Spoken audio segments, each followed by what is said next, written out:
2024 yılın ikinci ayında Dağ Çorbacılığı Devlet Kurumu 7.000 skladometre hodun hazırladı. Onlar insanlara değine hazırlanıldı. Satıldı 5.500 skladometre. Kalanı hepta duruyor. Söyler Dağ Çorbacılığı Devlet Kurumu'nun başı Alexander Peykov.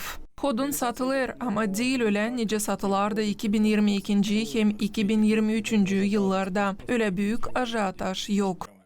Bir skladometre hodun satın alma adayını lazım ödeme 1150 lei. Yakın zamanlarda Dağ Çorbacılığı yeniden ağaçları kesmeye başlayacak. Plana koyuldu, hani lazım 6000 skladometre hodun hazırlama. Özel bakışı Dağ Çorbacılığın hizmetçileri doğru derler, kanuna aykırı ağaçları kesmesinden güreşmeye. Alexander Peykov anlattı, hani bu yakınlarda kanunlar daha sert olacaklar. Çünkü devletin kuvvetleri değişilmekleri hazırladılar. Da Mart ayında onlar kabul edilsinler lazım. Cezada daha sert olacak, para cezaları da daha büyük olacaklar, söyledi Alexander Peykov. Ama var daha bir kolaylık bu problemi çözmeye, çizgiledi uzman. Onun baş niyeti yapmaya öyle ki kimseyi satın almasın hodun, ağaçları kanuna aykırı kesenlerden. Если не будет sprosa. Eğer insanlar bu hırsızlardan hodun satın almarsalar, onlara sıra gelmeyecek ağaçlarımızı kesmeye.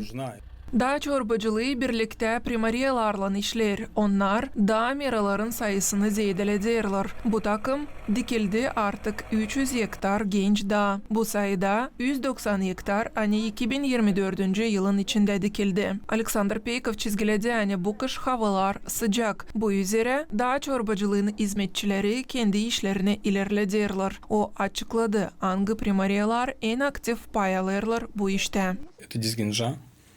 Очень много мы в 2024 году там посадили, выделили там больше 70 гектаров. Dizgince'de işleriz hem işledik de 2024 yılın süresinde biz burada 70 hektardan ziyade dağ koyduk. Bağırçı'da da işledik hem işleriz. Havalar tutar. Engel yok. Omrat'ta 6 hektar dağ koyduk. Bugünkü günde Çokmaydan köyünde de toprakları hazırlayırlar. Tezle burada da iş başlayacak. Сейчас проводятся работы по подготовке почвы в селе Чокмайдан, в селе Баурчи. Продолжаем. Primariyalarla birlikte dağ çorbacılığı plana koydu, ta 200 hektar yeni dağ koyma 2025 yılın süresinde. Bilinir, hani her bir devletin meralarında ekologiya durumu ıslah olsun diyeni toprakların 25% dağ olsun lazım. Moldova'da hem Gagauzer'inde bu sayı 10% kurar. Bu pek az, söyler Alexander Peykov. Bu üzere bu 10 yılın içinde bu sayıyı Moldova'da zedeletmeye çalışacaklar. Valentina Çoban, Maria Kazako, GRT Haberler.